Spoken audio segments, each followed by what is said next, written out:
Hi gang, we got a brilliant new segment on the joy of football today in the podcast. Going forward into the season, it's going to be over 4 episodes. It's called Last Trophy, and basically it's a way of bringing the new season in and looking at the clubs. It follows the beginning, 3 of the best, young player, old player, Martin Tyler and me selecting one each. Then the first Last Trophy, Arsenal, Aston Villa, Bournemouth. Bournemouth's Last Trophy. Do you know what it was? Letter from the Gantry, Martin Tyler's 18th letter from the Gantry in total. Voice of passion, I get angry about the amount of corporate areas that are reducing the number of general admission areas. Last Trophy again, Brentford and Brighton. It's a way of looking at how they're going to do this season. And we finish with Explain That and a couple of things that are inexplicable. Here's the show. If you want any more, go to our Patreon. If you want all our social media, go to the sites. And don't forget substack.com, where there's written stuff, Martin's letters, and my thoughts. The Joy of Football podcast. With me, Neil Barnett.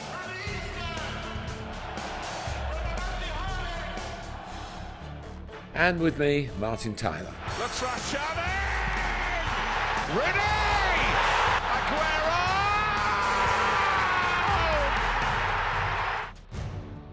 The Joy of Football.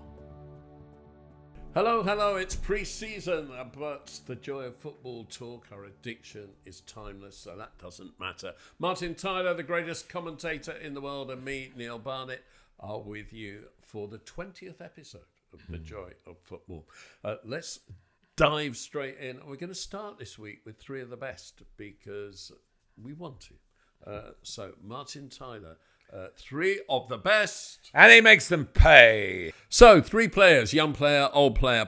Martin Tyler, young player. He just about qualifies, I think. I think he's 24 now.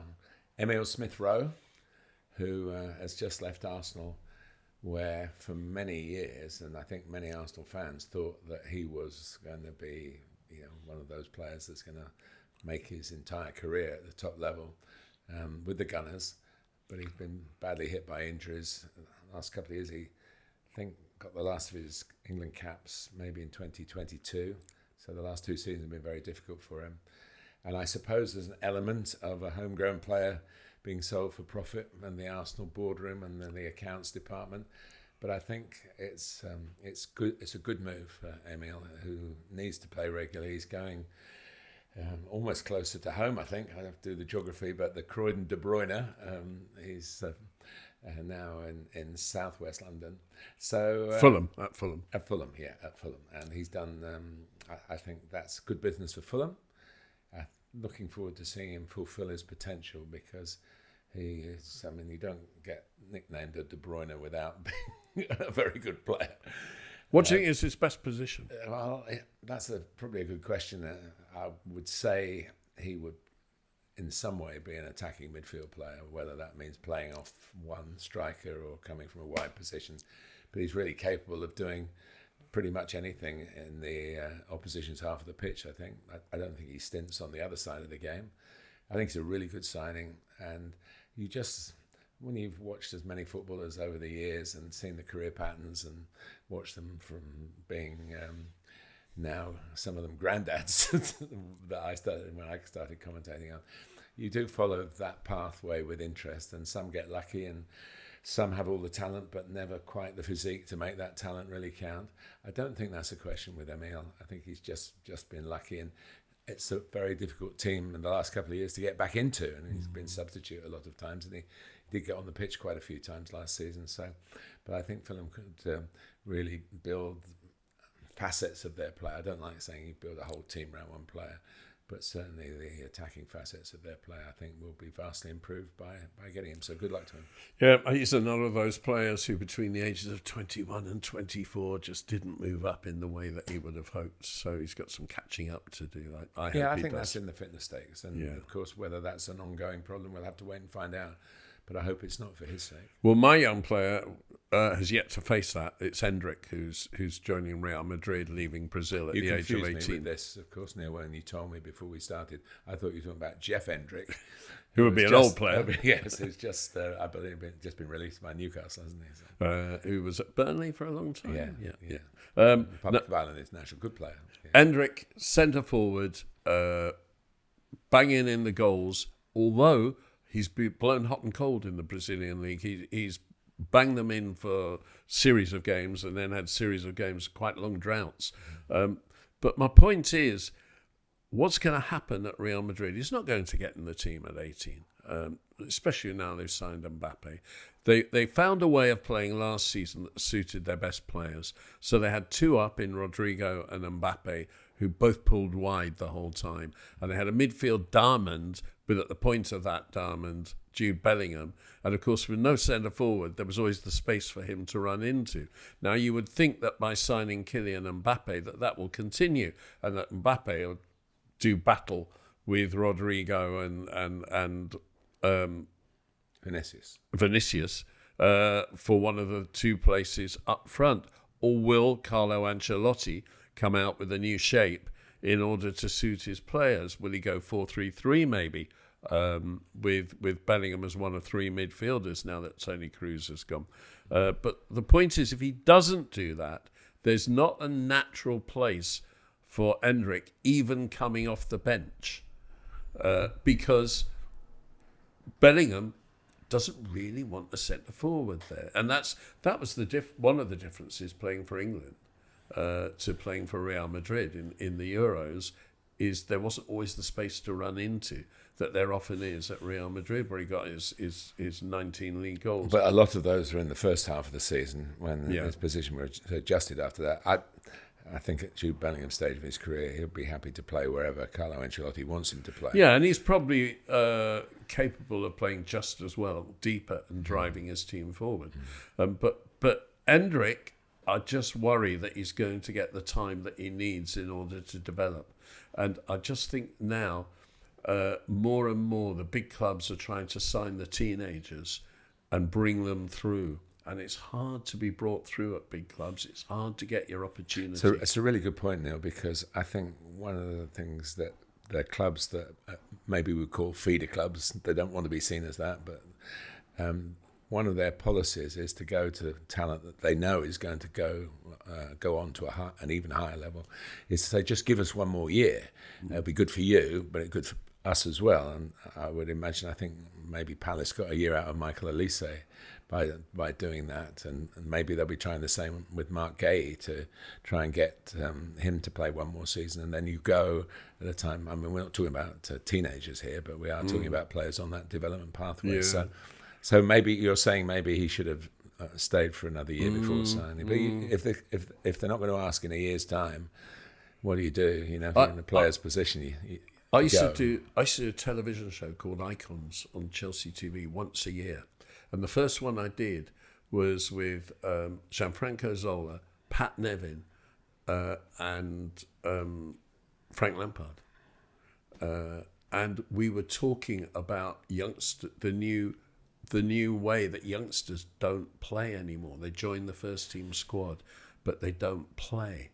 And Pat Nevin came out and said, whatever job you're doing, between the ages of 17 and 20, when you're turning from a young person into an adult in men's football, from a boy into a man, you're learning who you are. And if who you are is a professional footballer, if you're not training and playing a game at the end of the week, do you really find out who you are? And it's not just football, it's your whole life that is kind of put on hold. And I think that does happen with kids who get into the first team squad and don't play. You lose your path in life. It's true at the time Pat was playing and all those icons you were talking about were playing. It's not true now, I don't think. I don't think people come into football saying, I want to play 90 minutes of every game, which is what all those great players of the past, and probably those with a tougher mentality now, don't maybe started I'm thinking of someone like Harry Kane, who sadly, for reasons we still don't quite know, was nowhere near his normal self in the Euros, but would expect to be on the field and really get the hump if they're Son's like that at Spurs. The two of them together, I did some games when the Spurs have won the game, and particularly last season, Harry wasn't there, of course, but Ange Postecoglou was going to say, well, I'm taking you off. And some who would be in the hunt for more goals come off at 75 minutes. So I think that culture will change, because more subs, even in non-league now, are going to 5 subs, which is for the first time. And it just changes the dynamics of what you join to do. If you want to train to be a super sub, you probably do a completely different training pattern to those who are going to play and start every game. And there are, if you look at other sports, there are those who just earn their living as part-timers. I'm a bit of a baseball fan, and then some of the pitchers come on just to close out the game. And they maybe pitch 1 inning and then don't do that for another 4 nights when the game's played every day. And it's a mentality thing. So if you're getting paid enough to do it, at the end, I think what I would say against that philosophy is, at the end, count up your games. Okay, let's move on to old player. Yes, the old player, I'm still pretty contemporary with this. Matt Ritchie, who's 34 and has just rejoined Portsmouth. And he's known for, I think he really sort of came through at Swindon, and then Bournemouth, and then to Newcastle, where he's had some great years. But he actually started at Portsmouth, and he signed his first professional contract there in 2008. And he's been away from the club for, I think, 13 years. And to go back, he comes from Gosport, just down the road. He did play, I think, 2 or 3 Premier League games when Portsmouth were in the Premier League, which does seem a long time ago. And he's chosen that pathway. I'm sure he had plenty of offers as well. He's been a bit of a bit part player at Newcastle, but nothing other than 100% in the dressing room. And somebody never let them down, and played different positions, worked his way back to being a left back. And I just think it's a nice human touch for him to choose that pathway. Little bit aggressive at times, Matt. Well, I don't think there's anything wrong with that, is there? Spiky at times, yes, but a very good left foot and a very nice human being. I've interviewed him a few times, and I'm sure he'll Portsmouth, who've obviously now got a new challenge, that he'd be a perfect person to have about. What you say about someone like Matt Ritchie, I love players like this. They made the most of what they had, and he had a good career out there. And he's still going. And so that career now takes him into the Championship. And I don't know how much he'll play, how much he expects to play. And knowing him, he'd probably want to play every game, which is that's from that generation, just to go back to what we were talking about earlier. But he'll have a big part to play in the dressing room, and hopefully for him on the pitch as well. My old player is Arjen Robben. Arjen Robben, I think, was 26 when he joined Bayern Munich. He is remembered now as probably the first inverted winger who made an absolute triumph of it. I know that Messi was playing off the right before him, but Messi wasn't a winger. Messi played off the right and ran games. Robben remained a winger until the day he retired. And there was this whole thing of him cutting inside, and the fullbacks knew he was going to do it, but they still couldn't stop it. And he get goal after goal and set up goal after goal. To be fair, he had the pace easily to go down the outside, and he could shank across with his right foot quite well, but he couldn't pick people out in the way that so many left-footers can't. But for me, Robben was a world-class player. But people forget that before he was 26, at Chelsea and at Real Madrid, he was a left winger. He scored loads of goals as a left winger. I've understood easily the preference for inverted wingers in the years since Arjen Robben made a trademark of it. Because if you only play one up, as most clubs have since that era, whether it's 4-3-3 or whether it's 4-2-3-1. If you only play one up, you don't really want someone going down the outside and crossing the ball into the penalty area, because you're not going to have enough people there challenging for it. And the old adage, when you had 2 up of that near post cross whipped in early, has gone, because you don't have a near post runner and a far post runner. It's no longer a good ball. But the advantage of having someone crossing the ball with their good foot, the outside foot, couldn't be brought home more than Cucurella's cross for the winning goal in the Euros final. That could not have been done by a right-footed player. It could not have been done by Kieran Trippier. On the other flank, it could not have been done by Bukayo Saka. Now, in pre-season this season, I've watched a goal, the only goal scored by Mark Guehi, the 18-year-old who's not going to get the playing time at Chelsea, signed from Barcelona. A headed goal from a first-time left-footed cross by left-footed Kiernan Dewsbury-Hall. I think that managers, how can I put this politely, are too often up themselves. And I think that they get into this thing, we know better, and we will have inverted wingers. But not all inverted wingers are Arjen Robben. No, and I don't think there are some good ones. And Riyad Mahrez always comes to mind when we have this conversation. He was a world-class player himself. Yeah.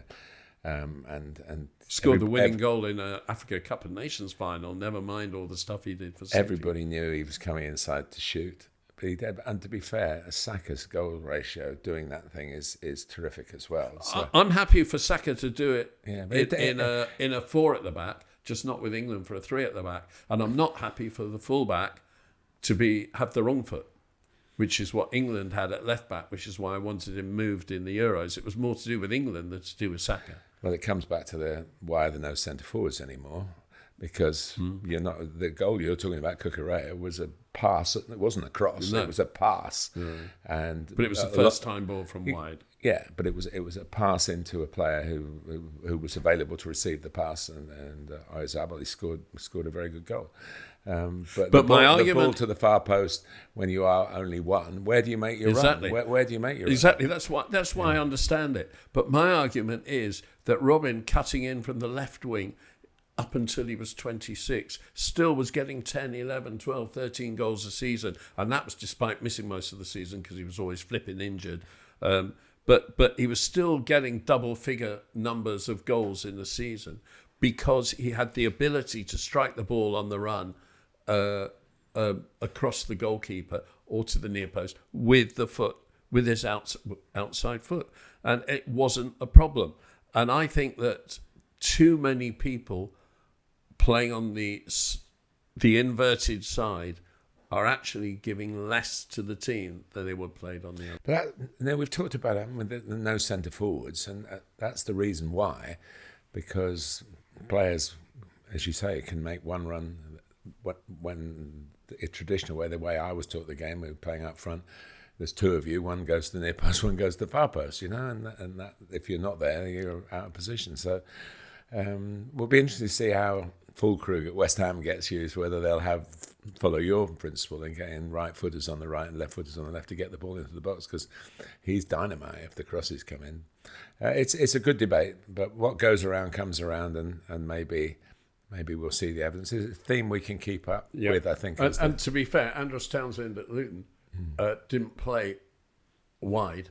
He played they played the sort of 3-4-2-1 a lot of the time, and he plays one of the number 10s, one of the inside forwards. He wanted to come on from the right onto his left foot to shoot. It's a bit different when you're more in field. Yeah. I just think time's up on this a little bit. The wide player on the wrong foot and everything coming in, because the whole point of what a lot of teams do is to make the pitch, the good teams make the pitch as big as possible. So if you're always coming inside, it kills you. Right. Player. Yeah, that's an easy one this week. JP, they call him a Palace, Jean-Philippe Mateta, who has suddenly become, I would say, one of 2024's best players. I don't say that lightly. I saw his very first game. He came on loan to Palace. Not his first game, his first goal. Was an important goal for Palace at Brighton. It was a clever goal too. And actually, they robbed a win. Palace in that game. Christian Benteke scored with a volley right at the end, and they won 2-1. But Mateta scored, and we hadn't really seen much of him. I think he played 7 games when he joined on loan and scored that 1 goal. And then generally his goal scoring right up to the start of this year, and particularly since Glasner has taken over as coach. And I've got 1 or 2 stats written down about him because they're very impressive. 13 goals in 13 Premier League games since the change of manager. Scored in 7 consecutive home games. And now, of course, the extra for the summer for him has been playing in the Olympics. He's got 4 goals in the last 3 games. He got the winner to beat Argentina in that grudge game. Very early in that game, actually, a near-post header. And then scored twice in the comeback to beat Egypt in the semi-final. We're talking before the final, and he's probably got another hurrah to come. But he's banged in a few from distance for Palace. Yeah, well, he gets goals from all sorts, and he's got a terrific shot, and he is left-footed, and he does come at it from all angles, and he does score from the left-hand side on his left foot, and some of his goals have been real collector's item. But he's just suddenly changed. You've got this thing, and there's a lot of validity in it about where you have to develop, what age you have to develop. He's just 27 in the summer. And he's now, it's almost as if, because he's got physicality, it's almost as if he's now got full physicality to show. Because 2 years ago, you think, well, he won't be there. He won't. But now, he's having a whale of a time. And it's fantastic to see forwards wearing these kind of runs, because there's nothing greater in life. I quote the great Alan Shearer on this, that since he retired, nothing in his life has ever matched the feeling of scoring a goal. And it's a very, my goal's at a very low level, but I empathise with that totally. Well, and he must be absolutely buzzing, and good luck to him in the final, of course, and it's against Spain again. Yeah, my player is only 24 years old, so he's the same age as your young player, I must throw. My player is Julian Alvarez, who of course is in the process of joining Atletico Madrid for I think 75 million euros. Plus a possible 20 million add-ons, which is a great business for Manchester City, who signed him for 14 million pounds 2 years ago. So his value to the Premier League profitability and sustainability regulations is about 8.4 million pounds, I think. So that's a lot of profit. Alvarez is a very interesting player. You, like me, will have stood next to him. There's nothing of him. I mean, he's about 5'7", 5'8". He's an absolute waif. He's got no muscles. Nothing. He's just not. There's nothing of him. He went into the World Cup in 2022, not in the starting lineup because Argentina played 4-4-2 and had Messi and Lautaro Martinez up front.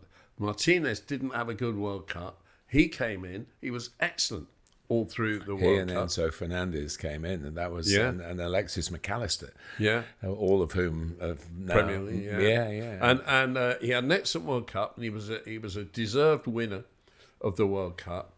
And he in Copa America this summer, Lautaro Martinez was mostly getting the vote over him, and was top scorer in the tournament, and he was getting all Argentina's goals, Martinez. But when they got to the final against Colombia, Martinez was only on the bench, and Alvarez started. Martinez came off the bench and got the only goal of the game, but he came off the bench for Messi, who got injured. I think Julian Alvarez playing at Manchester City, particularly when they play the 4-1-4-1, when Rodri's the only holding midfielder. He's often played that central attacking role ahead of him, behind the centre forward with De Bruyne, or if he's fit, or with Bernardo Silva if he's not. I think he's been absolutely electric there. He's covered a lot of positions, actually. Obviously, he's played up front. Yeah, he covers up front, and Holland's missed some games, and he has covered for De Bruyne. Yeah. I think I dug out some statistics. I knew we'd talk about him. First and foremost, he made his debut on the Community Shield, which was this time of year. And when the same day that Haaland made their 2 debutants, Haaland started, Alvarez came on, Alvarez scored. And Haaland missed, if you remember the game, it was played against Liverpool at Leicester. And Haaland missed ones that he was laughing at himself for missing, but Alvarez had a good start. But his facts are 62 starts and 41 sub-appearances in all competitions, and 36 goals. In the Premier League, 44 starts, 23, and 20 of those goals. So that's a 2-year period. That's quite a lot of appearances, but as you say, it's never quite established. And the fact that, I don't know the process in this, that City let him go and play in the Olympics, and he was in the defeated team to Mateta's goal in the quarterfinal. And it was while he was away this summer that he hinted that maybe he needs to move on. I think it looks a good decision from his point of view. It's a brilliant decision for Manchester City, who will, I'm sure, be able to recruit around it. But the fact is that profit margin, we talk a lot, the Conor Gallagher moves that we're describing now, where it's a maximum profit from a homegrown player. Well, this is bigger than most of those maximum profits, even though there's a fee to bring him in the first place. But if you look at City, you know that Rodri's going to play when fit. That sometimes it'll be Rodri and Kovacic, which means there's only space for 3 ahead of them behind Haaland.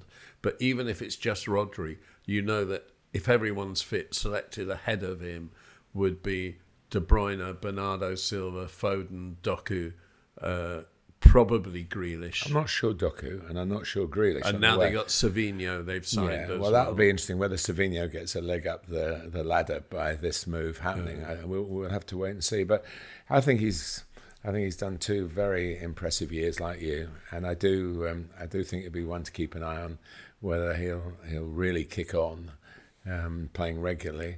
It'll be a different style of football. It'll be very interesting. And also, I think it's worth saying that Diego Simeone has failed and failed again to get real talent into his team. He's got all the perfect workers, all the strong players, but he's not managed talent as successfully as he clearly wants to. And it most recently didn't work with João Felix. And I think it can work with Alvarez. I'd be interested to see where he plays him. Very interesting. So, good one for me. Okay, we're going to move on now, and we've got a new segment. This segment will be in 4 episodes, and it's going into the season, therefore. And it's a chance for us to look at all the Premier League teams. So we're going to do 5 today. We're going to do this segment twice today. And it's called Last Trophy. And we're going to run through the teams and discuss them. And really, the trophies give us a way to discuss them. So we're going to go in alphabetical order. We're going to do 3 now, 2 later in this podcast. So we're going to start with Arsenal, alphabetical order. Their last trophy was the FA Cup in 2020, which was actually the first year of Mikel Arteta. He took over in December 2019, I think, and so it was the first full tournament that he managed, because obviously the League and Europe, whatever they were in, if they were in it, I can't remember, and the League Cup had already started, and the FA Cup hadn't. And he won the FA Cup, but they've won nothing since. They would say the Community Shield, which they won last year, and I only speak up because there are clubs, Manchester City is one of them, that count them as a major trophy. It is a piece of silverware. Yeah, that's fair enough. And Manchester City actually going into this Community Shield against Manchester United, and again we're speaking before it's played, have been losers in the Community Shield quite regularly recently. Because I don't think Pep takes it as seriously. Well, he takes everything seriously. Yeah. But I think that it will be tough for Arsenal to win the league. I think they're capable of doing it, but I think it'll be tough for them to win the league. And I think for them to have an improved season this season, if they can run Manchester City and maybe Liverpool close again and win a trophy, that would be an improvement. Well, another improvement, because they've improved every year with their league campaigns. Well, that is, from Arteta's point of view, that's a real plus, because I think that's all you can do is set out to improve. And what you did the last campaign to improve, now he needs to win it, doesn't he, really? And I'm sure every ounce of it waking time, every minute of his waking time, every ounce of his body, pushing towards that. He's very ambitious. It's obviously a special rivalry with Pep, having learned so much of his managerial and coaching craft at Manchester City. They're in the mix. There's no question about it. It's the League one, isn't it? The 2004. Well, they haven't won the league since 2004, 20 years. And, of course, that was the Invincibles. And it looked like they'd go on forever at that stage. And they haven't won the league since they moved to the Emirates Stadium.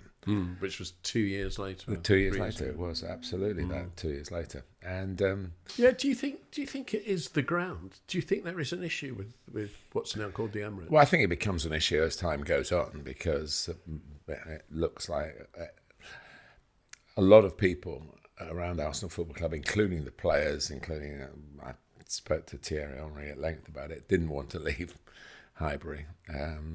But it made economic sense, and they are a strong economic unit. They're a very well-run football club.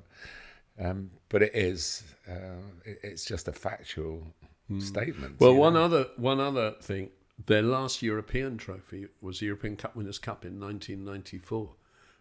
And they have underperformed in Europe, particularly in the Champions League. They had that series of going out in the round of 16, often to Bayern Munich, and they got to the UEFA Cup final, as it was then, in 2000, and lost to Galatasaray at that stage, until this summer, the only Turkish club triumph in a UEFA competition. And of course, they got to the 2006 Champions League final and lost to Barcelona, and had Jens Lehmann sent off early in the game.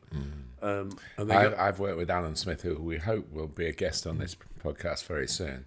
Of course, he scored the winning goal in that final. He did. And they got to the 2019 Europa League final. Was that under Unai Emery, I think? And, you know the results, so you can tell everybody. Lost 4-1 to Chelsea. Funny enough, since we did the last podcast, I bumped into Ian Selly, who's manager at Leatherhead Non-League Football Club, who played in the Arsenal team. That was the last Arsenal team to be successful in Europe. He was a very young player then, playing in midfield. And, it's something to be very proud of. The following year, after they won the Cup Winners' Cup, Arsenal, they lost the final to Real Zaragoza, and Naeem, the ex-Tottenham player, scored from a long way out. And that was before the last league game of the season. The last league game of the season, Arsenal were at Stamford Bridge, and the Chelsea crowd was singing at David Seaman, Naeem from the halfway line, Naeem from the halfway line. And do you know what he did? He turned round and he broad smile to the Chelsea fans baiting him. So, of course, he got a round of applause. It's amazing what you can do as a footballer. He smiles a lot, David Seaman. He's a lovely chap. Arsenal, I just want to make one more point before we leave Arsenal. As we talk, they've only made one major signing this summer, the defender from Bologna. As we talk, Liverpool haven't signed anyone, and Manchester City have only signed one player. All these clubs doing mounds and mounds and mounds of business. Can't think who I'm talking about. And the big clubs just do a little bit of business to improve probably their starting lineup. Well, I think it's also to do with having to compete with these rules. You know, whether we like them or not, they're designed to try and make everybody a bit balanced in their club. And if you want to, although I've been reading today that Manchester United came very close to having points deducted, but we only know about that and their situation because they're a public company, so a lot of things are listed. Other clubs may well be in the same boat and we wouldn't know about. Well, it's new, isn't it? It's caught people with their guards down, and the clubs that have lost points have learnt a lot, one would hope, and then it doesn't happen again, because it messed up the season, no doubt about it. Yeah. I covered a lot of games towards the end of the season where the relegation was a possibility, and we weren't going, well, what happens if the points, or if they get the points back with an appeal? And I think we're quite fortunate it ended up as it did, with a proper table. Totally. Yeah. Okay, moving on. Aston Villa haven't won a trophy since the League Cup in 1996. That is a long time. No, but I suppose they would say they won a trophy by coming fourth and getting into the Champions League because football's changed. But it's a long time for them not to have won the trophy? It's a good question, isn't it? It gets asked a lot. Would you rather win some silverware or get in the Champions League? You know, if you're a Premier League club, there's still a limit to the trophies that you're going for. We've seen a lot of the so-called elite clubs win the FA Cups and the League Cups. It's not been as democratic as you might have thought. And Villa have obviously been out of the Premier League in that period, having been one of the founding members and an ever-present for a long time. But that was a special season last season, and it's lovely to see some of the old players who have won trophies, around the ground. Villa seem to be very good at in cultivating those kind of relationships, and that isn't always as simple as you might think. I know a lot of ex-players are a bit wary about even asking for tickets to go to games again because you've got to pay X, Y, and Z, and I suppose you can't give freebies to everybody who used to play for you. Although we did at Woking, we looked after them when we were there. But I just think Aston Villa have offered so much, given so much to the game of football in this country that it's great to see them. And we're very quick, and this is your idea, Neil, and I supported it wholeheartedly about the last trophy, but the truth is there are only so many trophies that can be won. Well, the last time they won the league was in 1981. The last time they won a European competition was famously 1982, the European Cup. My question is, how big a club are they, and shouldn't they be winning more? No, I think they're winning more in terms of matches. I think that's all you can do, and you're winning more in terms of finances for the club and winning more in terms of getting back into Europe. I told a letter from the Gantry a few podcasts ago about I went to their very last game in the third division, in the third tier of English football, which was back in the early 1970s. And they've been a bit up and down since then. And Graham Taylor came in and managed in the 80s when they were hovering between the top two divisions, and they got runners up. Yeah, 1 year, which is what got Graham Taylor the England job. But the first Premier League season, they won. They were second to Manchester United, weren't they? And they produced a lot of good players. They're the heart of a city that is, a big metropolis in the whole context of the geography of our country. So I always think of them as big time. They haven't always had the results to show that, and as you rightly point out, they haven't got the trophies to show that. But under Unai Emery, I mean, they had a good tilt at winning a European trophy last season, didn't they? In the end, they were surprisingly beaten when the silverware was in sight. So the signs are good, but they've had a lot of changes. We really must have. We're talking about Villa. Talk about the players have gone and players have come in. Yeah, well, they were. I think they were the 15th youngest Premier League average age team. So the fifth oldest average age team, sixth oldest. 2019, 18, 17, 50, sixth oldest, and they brought a lot of youngsters.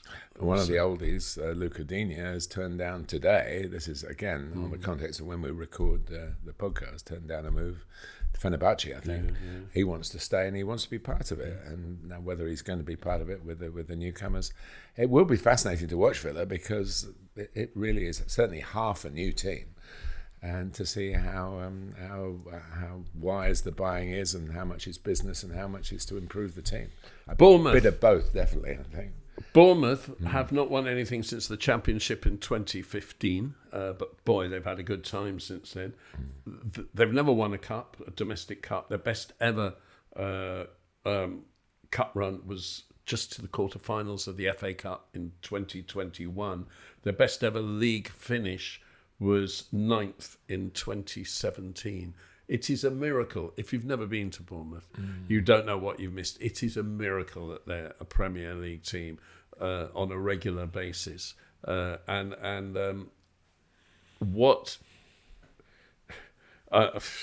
can you? Well, they've got seemingly foreign ownership that is in tune with the traditions of our country's football, which American ownership. Yeah, and all the noises that come out from the boardroom at Bournemouth seem to be extremely in tune with perhaps what we traditionalists like to see the game as. I'm here sometimes to tell you old stories, but I did my 4th or 5th ever football commentary at Bournemouth. It was Bournemouth against Preston, and Preston were managed by Bobby Charlton, who had a very short spell as a manager, and there were some other Manchester United. Did he play? connections. Because when they weren't doing well, he became player manager. He did play, yeah. And Bournemouth had not won in, I'm guessing this, let's say 15 games. And it was coming towards the end of the season. And they won. They beat Bobby's Preston. It was probably one of the results that made him realise that management wasn't for him. And the guy who scored the goal was called Les Parody. He was, I think, the left back. Raiding left back. You'd have liked him. I think he was a left-footed left back. So, and about 3 years ago, Ben Shepherd, who's well known to, I'm sure some of you works for Sky Sports, has worked for Sky Sports, and is a well-known personality, quizmaster and things like that. He phoned me up and he said, "I've just met somebody who claims to have scored the very first goal you ever commentated on."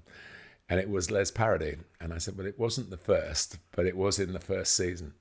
And since then, they've turned the pitch at right angles. But it's still in the same beautiful spot and a beautiful place. Bournemouth, lovely. Go for the weekend if you're going to watch a game there. And I always think of that when I go down there. The stadium is still very small. There are all sorts of plans, I know, to training grounds and stuff like that. And of course, they had the benefit of Eddie Howe for a good period, who gave body and soul to the football club. So it is a miracle. They have been down and back up again. And Gary O'Neill produced a remarkable season against all the odds, or almost all the season, after Scott Parker had left in quick circumstance, really, who we're going to see back in management. Wish him luck, and Burnley as well. And then they sacked O'Neill. Yeah. I went Spanish. Yeah, who's fitted like a glove. And I go back to how I started the point on it. They do seem to be making decisions that could backfire, but haven't. And they drew 2 each, I think, with Manchester United towards the end of the season. And I did ask the manager why he insisted on playing football in order to survive, when you look at the clubs that have very low resources, who have survived, normally have a bit of edge about them. And he actually said it's because of the players we've got. There's nothing wrong with playing that way and defensively and with a bit of edge, but we haven't got those kind of players. I think he was being a little bit modest because they brought him in to play football. He's done it and he has survived. And he's very highly rated by the other Spanish coaches. I think it's a massive achievement. But the form of football that they're again, playing. dating our podcast, we wait to see whether Dom Solanke has gone to Spurs, and it looks very likely that it's going to happen. So that's what happens when you're successful. Cherry picked. Okay, we'll come back to Last Trophy in a minute. Don't go away. But right now, we're going on to Letter from the Gantry by Martin Tyler. Letter from the Gantry. Thank you, Neil. I can assure you all that the passing of time doesn't lessen my excitement of a new football season.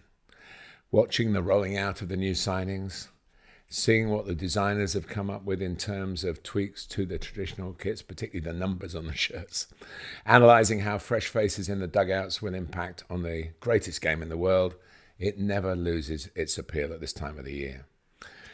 It is the start, of course, of the post-Klopp era at Liverpool with Arne Slot, Fabian Hutzler taking over at Brighton at 31 years old. He's 7 years younger than the Amex's senior player James Milner. Julian Lopetegui and Steve Cooper have resurfaced at West Ham and Leicester respectively, the popular Cooper filling the vacancy when Enzo Maresca departed for Chelsea. The name on that manager's door changes yet again. Russell Martin at Southampton and Kieran McKenna at Ipswich have, I'm sure, been counting the days since promotion to challenge themselves and their teams in the big league. Ipswich, who were once champions under Alf Ramsey and runners-up under Bobby Robson, will be welcomed back. 22 years since they were last at this elite level. Oliver Glasner has only been at Crystal Palace since February, but has already made a great impression. Premier League football in the Selhurst Park and in the Selhurst part of South London for a 12th season in a row. That's some achievement. Opening fixtures are always special. Remember the first live Sky game? Nottingham Forest 1, Liverpool 0, that peach of a goal from Teddy Sheringham. More recently, I recall a 4-3 thriller between Arsenal and Leicester that got that campaign underway in spectacular fashion. Leicester managed by Craig Shakespeare, a lovely man and now mourned by so many. Arsenal were on the wrong end of the result when the very first fixture focused on Brentford's return to the top flight after 74 years, and it was an impressive winning return for the Bees. But unless you're of a certain age or from the top corner of northwest England, you will never guess which club was top of the old First Division after 3 games in the August of 50 years ago. Carlisle United beat Chelsea, Middlesbrough and Spurs to occupy that proud position. It was their 270 minutes of fame. Harsh reality and relegation followed. And arguably, my most vivid recollection of commentating on an opening fixture has a Carlisle connection. Let me take you back 35 years in what turned out to be the start of my final campaign with ITV. I was thrilled to be allocated Manchester United versus Arsenal, Saturday, August the 19th, 1989. I don't have to look up the date because my second child, Jenny, was born 8 days earlier and 8 days early. Otherwise, another commentator of the time would be telling this story. We were still in the era of recorded highlights, and my match was scheduled for transmission around the ITV regions the next day, the Sunday afternoon. Arsenal were the defending champions. Less than 3 months earlier, they'd pulled off that famous 2-0 win at Anfield to pip Liverpool on their own patch. United had finished 11th, and question marks were hanging over their manager, a certain Alex Ferguson, who'd endured almost 3 years in the job, 3 difficult years. As always, I got to the ground early, partly to avoid the anxiety of any travel hold-up, but also to be in a position to pick up any late information. We commentators do that. We loiter, always with the best of intention, of course. We lurk and we listen. That policy paid huge dividends on this particular day. I was actually sought out in the Old Trafford tunnel by someone I'd never met before and to the best of my knowledge have never met since. Did I know about Michael Knighton, he asked. I did. Knighton was being linked with a bid to buy a significant stake in the ownership of Manchester United. Have your cameras in action early, he said. It will be worthwhile. Well, I duly reported this to the match director in the trucks at the game, and he in turn passed it on to the sports programme, which was live through the afternoon. World of Sports, some of you might remember it. An hour before the 3 o'clock kickoff, we were ready, though not knowing what we might be covering, except that it involved Mr. Knighton. The expectation was a wave to the crowd, the appearance of a man who meant business in the United boardroom. We got that and more. The would-be owner came out in United kit with a football. He did a series of keepy-uppies to the amazement of the fans and to the delight of my ITV Sport bosses who captured the event live. He had had connections as a youngster with Derby and Everton and had been a trainee with Coventry, so he knew what he was doing. At 37 years old, he still had the capacity. At the time, it was a sensation, a stroke of showbiz. How much the players knew about it, waiting for their warm-up, I'm not so sure, but United went on to start their season by beating the champions 4-1, a season that ended with lifting the FA Cup. Alex Ferguson's stellar career at the club was off and running. The same could not be said for Michael Knighton. His deal to buy United never materialised. He's still known as the man who turned down the chance to purchase a world-renowned football club for just £10 million. Juggling the ball, he could do. Maybe juggling his finances was more complex. He did win a place in United's boardroom after a couple of years. He quit to buy Carlisle United. By now, in the 4th tier of league football. That's the Carlisle connection. No record of his keepy-uppies at Brunton Park. Much more a case of keeping his club in the Football League. He did that, but he left Carlisle and football in 2002. And that exit was much quieter than the extraordinary entrance 35 years ago. Opening day of that season, I was at Stamford Bridge to see Chelsea lose 2-0 to Carlisle. And we both got relegated. Yeah. Chelsea and Carlisle got Carlisle were relegated. bottom and Chelsea were just above them, weren't they? Yeah. Enough of that. But before we leave Letter from the Gantry, I want to go back to an old letter of yours. Old, if you can call this anything. Anything I do is old. But you were talking about numbers on kits, and particularly about a game where Newcastle wore a white block on the back of their shirts. Yes, for a charitable cause and not for the benefit of the fans. Yeah, I watched Real Madrid on television in pre-season over in the United States, and their away kit this season is going to be orange, and the numbers aren't black. The numbers are multicoloured, patterned, in similar colours to the orange, and there is absolutely no way of telling the number of the shirt on television. I suspect there's no way in the ground either. I do not know why they've come up with it. It's absolutely ludicrous. And I understand the point about marketing for selling the shirts, but also you've got to market for your television supporters. And I'm surprised they don't find ways of fusing the two, because Real Madrid, I mean, the poor commentators were getting Vinicius and Rodrigo, for Christ's sake, mixed up. And you can't be doing that. We'll have to wait and see, Neil, because sometimes these kits that are shown pre-season are for commercial purposes only. And, for example, UEFA would not countenance the kit you're referring to.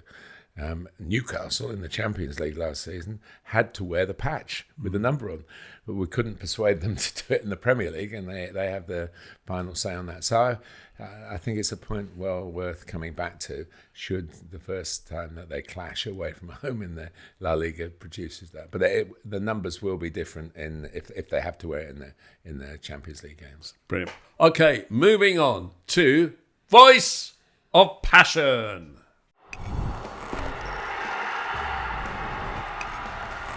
Voice of Passion. The way that in America a lot of sports franchises are run by the same people often who own football clubs in England is that they have as many corporate seats in the setup as possible in order to make the maximum profit. And profit is what matters. And often you don't get full stadia. And increasingly in the Premier League, I'm seeing grounds have more and more corporate seats put in them. And I'm beginning to see empty areas in Premier League grounds as a result of that, because there aren't enough people to pay the ridiculous prices that are being asked in the corporate areas. Now, if I'm to take the most loathsome corporate area in the country, it would be not at a club football ground, but at Wembley, where that middle tier of the stadium, which is a narrow tier when you're looking at it, is totally empty for the beginning of the second half in every single game, however big a game it is, including Euro finals, because the corporates are out there having their corporate entertainment. And I just think that it's going to damage clubs over here. Now, at my club, I think the corporate area is up to 7,000 or 8,000 out of a stadium of maximum capacity around 40,000. That's an awful lot. And if you're suddenly not filling it, then it's really going to be an issue. And it's fine if you're in the top four of the league, but it's not going to last if you're not in the top four of the league. Just stop you now. What sort of prices are your club charging for these corporate? Do you have any idea? Yeah. Well, by the way, if you could just hear a siren there, that was the Chelsea owner probably sending the law out to get me. I mean, they're asking, I'll tell you what, for a pre-season game against Inter Milan, Chelsea, they're asking £150 just to go and watch a pre-season game. Now, those are the kind of prices that they charge in the States for these pre-season games. Now, It's different over there in that it's a one-off if you're going to go and watch it, probably. But the people who come over here from America to watch Premier League games because they support a team or want to come over, once they've come here and paid whatever you pay for a real competitive game, they won't pay the money over there for the pre-season games because it's just too much. Will they sell out the Inter game? No, they won't. No, they'll sell out of general admission, which is 32,000, something like that. But corporate areas, no one's taking them up. I've actually bought a corporate season ticket this season because it's the only way I can get on the halfway line, If you can't beat them, on the side, rather than having to watch at the back. I'm not going to pay to go up in the gods in Westview where you don't get anything for your corporate prices. It's about 200 quid a game up there, and I've paid five and three-quarter grand. For my season ticket, but I get a meal and I get halfway line and everything else, and I get relaxation of not going in the press box. It's the corporate thing is really interesting. It's not that new, but it's expanded. It's expanded. This very morning, I got on my phone a corporate company offering me Court 1 tickets for Wimbledon, which are very hard to get. I went to Wimbledon and got on a ground pass this tennis tournament, and no way could I get into Court 1 or the centre court, the show court. But I could now, if I offered to pay, and there's a hotel included in this because obviously they want it wider than people who live just down the A3 like me. And so I could guarantee to go and see some tennis at Wimbledon where it's a covered court, so it's not going to rain, it's not going to affect it, if I paid I think about £600 for one day, and I think it's a 2-day, you have to do it for 2 days, so about £1,000 or £1,200, which guarantee me a ticket, and I guess some hospitality as well. But I thought Wimbledon was like the members and then the tennis fans and all the tennis clubs around the country got sent them. And but with the FA Cup, we've been living with this for years. Why do clubs only get 20-odd thousand tickets in a 90,000 stadium? Because the rest are distributed, not all to corporates, but to worthy people in the football. And they're sold, but sold at face value, not sold at corporate prices.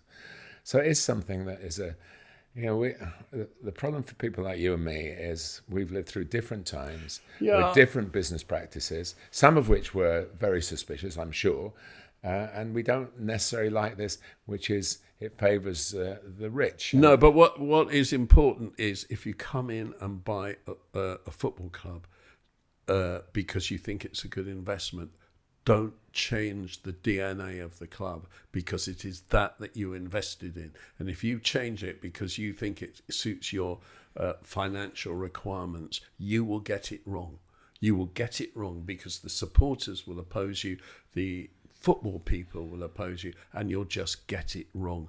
And it's very interesting. I think the biggest change of policy by any ownership in the Premier League, that there were the times where Fenway with John Henry changed specific attitudes at Liverpool, where it was on pricing or on other things. But the biggest change of overall attitude for me was the Kroenkes at Arsenal, when it seemed that the Stan Kroenke was eased away from things and his son Josh came in and had a more Premier League sporting attitude and more inclusive with the fans. Yeah, and I think it's important but we've said that often enough, and we can't say it just too often. Don't have empty seats. Do not have empty seats, and don't have supporters not able to come because you'd rather charge and probably make more money because of the profitability on the fewer seats sold being greater in the corporate area. Probably make more money, but don't do it because you need a full stadium. Otherwise, everyone won't love the Premier League globally. No, I agree with all of that, and obviously we would. But times have changed, and I think the biggest change is these are not owners, they're investors. And the investor, everybody who knows the word investment knows you expect a return on your investment. And that's what they're trying to do. And the way they're going about it will either be proved right or wrong. And if they make more money and then still do not do what you want to do, then they'll be right, because that's their purpose for being there. They're investing in the business. They're not investing in a team winning a trophy. That helps. And of course, they'd like that because that's good for their egos. But the truth is, it's a machine, a business machine, and that's the way the game has allowed it to happen. Who are we to question the football industry? Because we loved so much. We've had so much out of it. But the truth is, it's not. Gareth Southgate, who came up with the best quote ever: "The game is the best in the world, wonderful. The industry is not so good." And that was said a long time ago, before your investors came in. And it's always been a complex industry, football, and it will remain so. What matters to us and the people who happily join us in this podcast is, do we enjoy watching the games? And boy, we do enjoy watching the games. Okay, let's move on to the clubs then. And back to last trophy. 2 more clubs. Brentford. This is amazing. Brentford's last trophy was Football League 2, that's the 4th tier, in 2009. They rose from the bottom tier to the top tier without actually winning the league, always through second automatic promotion or possibly playoffs. They've never won a domestic cup. Their best ever run was the League Cup semi-final in 2021. And their best ever league position was in 1936 when they came 5th in the old First Division. Brentford, another miracle club. I know you're not counting the trophy, but you do get a trophy for it, and this applies to other clubs as well.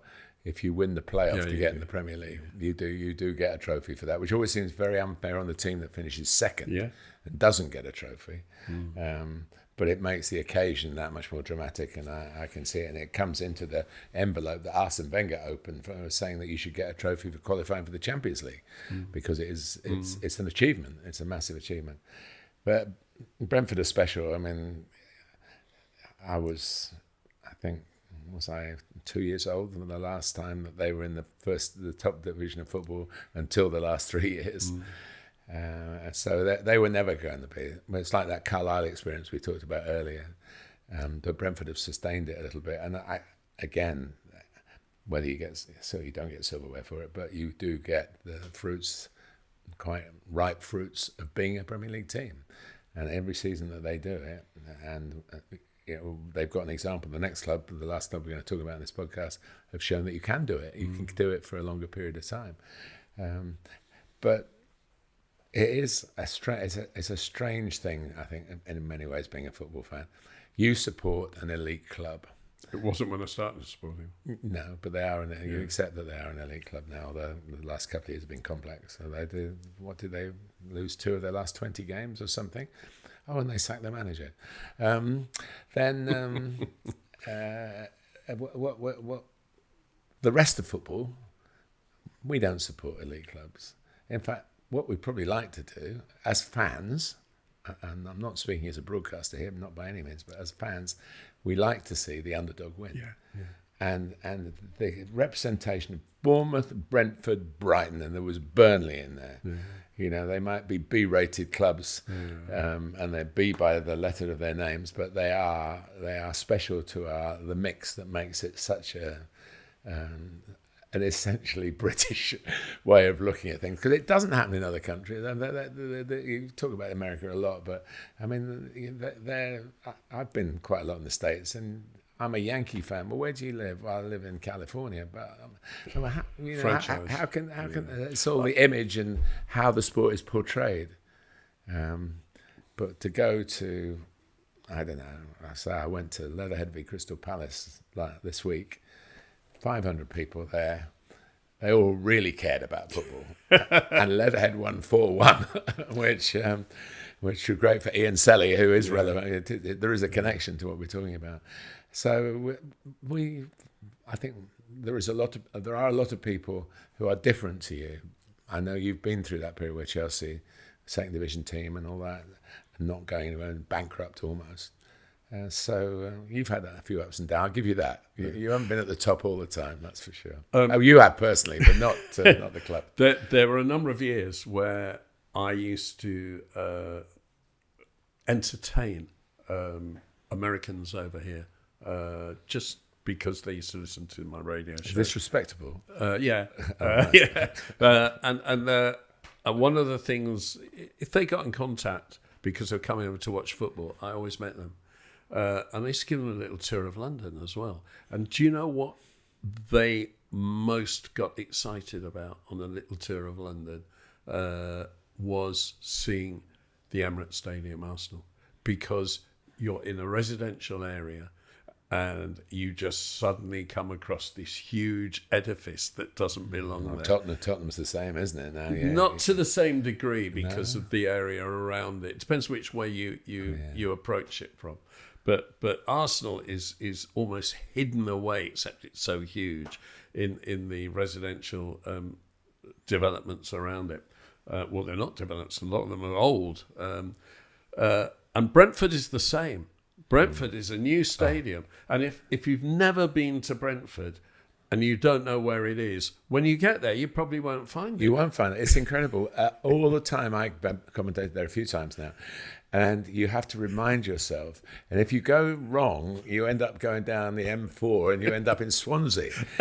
So it's definitely one to take care of. And there are public transport. I haven't done that yet. That may be the easiest way to do it. But then you've got to get home as well.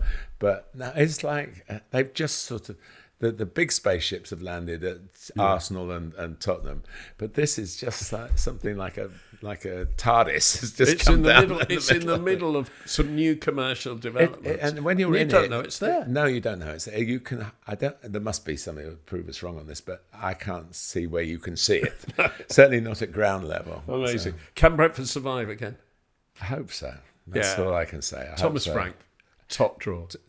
And I thought he might get a top job, but he's doing, I talk about the season they've had with all the injuries and how I saw them get spanked a few times, especially at West Ham, where they were dreadful, really. And you thought they must go down, but he found a way, and he does find a way. And it's, you love talking about the systems of play and everything. There's a very straightforward way of playing. It's the kind of football through the ages. And if you think sometimes that football's a bit tippy-tappy, go and watch Brentford. And I'm not denigrating the way they play because they do it brilliantly. But they get the value of getting the ball in the box. They've got a centre forward, or they have. We don't even know whether he's still their centre forward now. But they get the ball in. There are other forwards play as well. And their value of set pieces. And they are really good value for the 90 minutes, whether they win or lose. Final club on this podcast. We'll do another 5 next one. Brighton. Brighton's last trophy, a little bit like Brentford. Football League One, the third tier. In 2011 they won it. So they got up to the Premier League without winning the championship. Their best ever cup run, they've never won a major trophy, was obviously the FA Cup final of 1983 when they lost on a replay to Manchester United. Yeah, Smith must score. Yeah. It's Gordon Smith who was a forward, and it was 2-2, and it's the last second. They would have won. They would have won, obviously, had he scored. Was that Brian Moore? Smith must score. Yeah, it was. Yeah. Great Brian Moore. Yeah, and Gordon Smith, who was a terrific guy, who went into football administration as well after he was a very educated man. And Jimmy Melia, they went to the final. I was at the time I was working for ITV, and I went on I mentioned this before on the podcast. I used to go on the coach with the teams. 8 or 9 trips to Wembley on a team coach, a wonderful privilege. But I didn't get on the trip with Brighton because they went by helicopter. And Fred Dinage, a good friend of mine who was only just retired, a wonderful broadcaster, he got there because he was working in a southern television area, and so he was very close to Brighton, literally and sort of emotionally as well. He went up in the helicopter. I remember seeing them go off and thinking, oh wow. So yeah. Their best league position was a year ago, 2023-6, which got them into the Europa League and their first ever European campaign. Roberto De Zerbi. Yeah.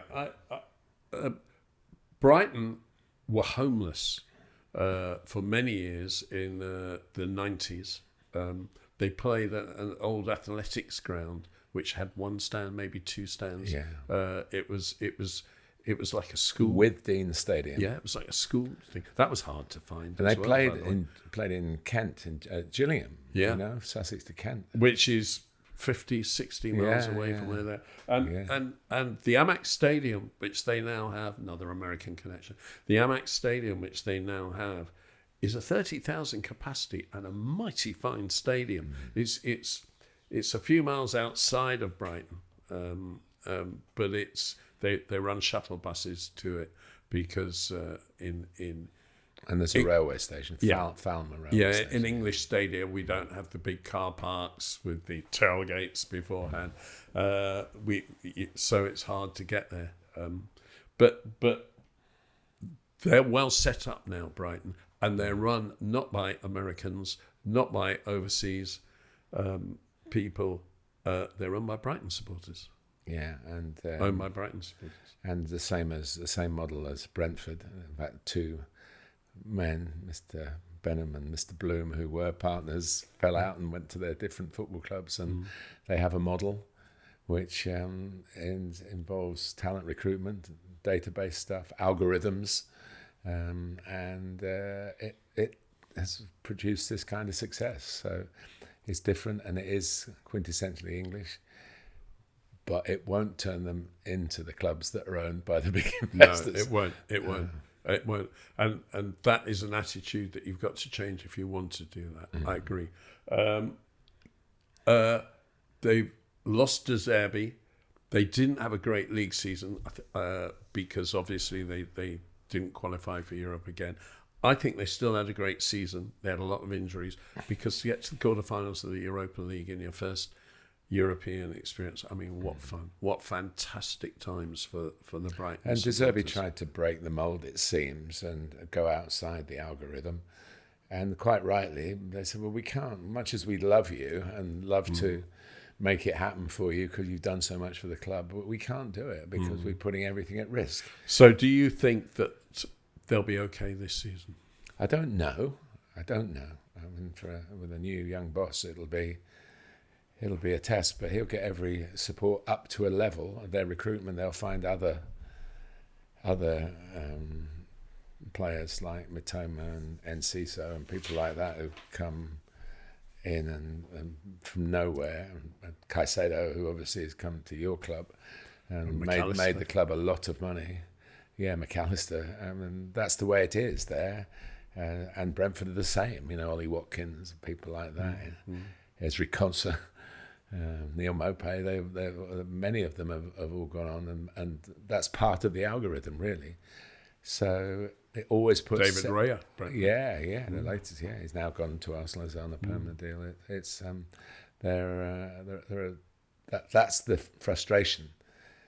But I've been a Woking fan for 70 years, and we've been doing that all those 70 years. You know, even when players could just Who's the biggest sell Woking have made that not for money, but the biggest sell that has disappointed you that you've lost a really good player? Well, you won't have heard of him, but I could mention John Mortimer, who was a legend, who went to Chelsea, played nearly 250 games for Chelsea, I think. Yeah.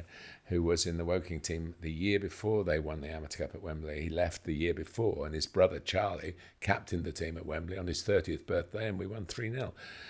John Mortimer won the League Cup and played in his first cup but semi-final. In that team was a player called Jeff Ham, who was an England amateur international. He was what they called an inside forward in those days, and he really made the team tick. He never played for the club again after the Amateur Cup final. He was poached by the old Wimbledon, who had business practices that the word sharp was put alongside that expression. And he went to Wimbledon for money, and quite open and honest about it. That's what happened. And that's what was his name? Jeff Ham, Never heard of H-A-M-M. No, you wouldn't have heard of him. But he was a top player. And in his later years, when I was coaching at Woking, he passed away a couple of years ago. He had a good long life, and but he'd come to the Woking games, and I'd just go up to him and say, "I know what a great player you were, and you broke my heart." I didn't pull back, I promise you. Okay, that's all we got time for, except, of course, we're going to finish with a little short, not stoppage time this week. We're bringing back Explain That. And what I want you to explain. Well, I can't explain it, Neil, and it's your very, very niche point, I have to say. Well, this is... You've got to understand, in this podcast, we do talk a lot. We probably talk 5 days a week, wouldn't we? And then we work one day doing this. But I know that when I arrive here, Neil will have something that is completely Neil. So forgive me if I'm not quite as articulate on some of these subjects, because I have had no time to think about it. So let's listen to Explain That from Neil Barnett. These are the top scorers in the La Liga, Spanish league, last season. Why have so many of them moved in the summer? Do the clubs not like them? Or do they not like the clubs? The top scorer in La Liga last season wasn't from Barcelona or Real Madrid. It was Artem Dovbyk of Girona, who of course got into the Champions League. 24 goals. He is now a Roma player. The second top scorer was the former Crystal Palace forward Alexander Sorloth of Villarreal with 23 goals. He is now an Atletico Madrid player, so he could well be lining up front with Julian Alvarez and Conor Gallagher in midfield. That's right, yeah. There you go. Or maybe Alvarez in midfield. The next few have stayed with their clubs. Robert Lewandowski and Jude Bellingham at Barcelona and Real Madrid both got 19 goals. Ante Budimir at Osasuna got 17. Two got 16. Antoine Griezmann still at Atletico Madrid, but Youssef En-Nesyri, the Moroccan striker at Sevilla, has moved on to Fenerbahce. And three got 15, Vinicius at Real Madrid. Alvaro Morata has gone from Atletico Madrid to Milan. He never stays anywhere long. And Borja Mayoral of Getafe has stayed. But an awful lot of their top scorers I don't need any preparation to tell you the reason for this. They all brought money to their clubs. If you want to go and if you have a top striker, whatever level you're at, somebody will come and try and sign him. But they are very, very marketable commodities. They are the rare breed. If you want to improve, keep them. Yeah, but if the money is not there, and I don't know, Girona are part of the City Group, aren't they? So I don't know quite how their money works, but. And maybe Dovbyk had a clause in his contract that he could go if certain criteria. He was quite rude about them when he left. About Girona? Yeah. Well, he had a wonderful season. Girona had a wonderful season. That's there. That's in the history books. Yeah. It'll be interesting to see how he does at Roma. Okay. Where will Julian Alvarez be in that list in a year's time? Yeah. Very, very quickly, and explain that. Rodri and Morata have been banned for one game by UEFA for chanting Gibraltar is Spanish at the celebrations of Spain winning the Euros. They'll miss the first UEFA Nations League game for Spain against Serbia. Like, they're really upset about that. But, of course, the Argentine squad has not been charged by CONMEBOL for their openly racist song about the French and the French black players. Conclusion? I can't explain that. The conclusion is that as we mentioned last week, that Rodri broke a UEFA rule, and Morata they broke they should know that. That's in, if you like, in their contract, not literal contract, but that's the way it is. And I think it's a slap on the wrist, isn't it? That's what it is.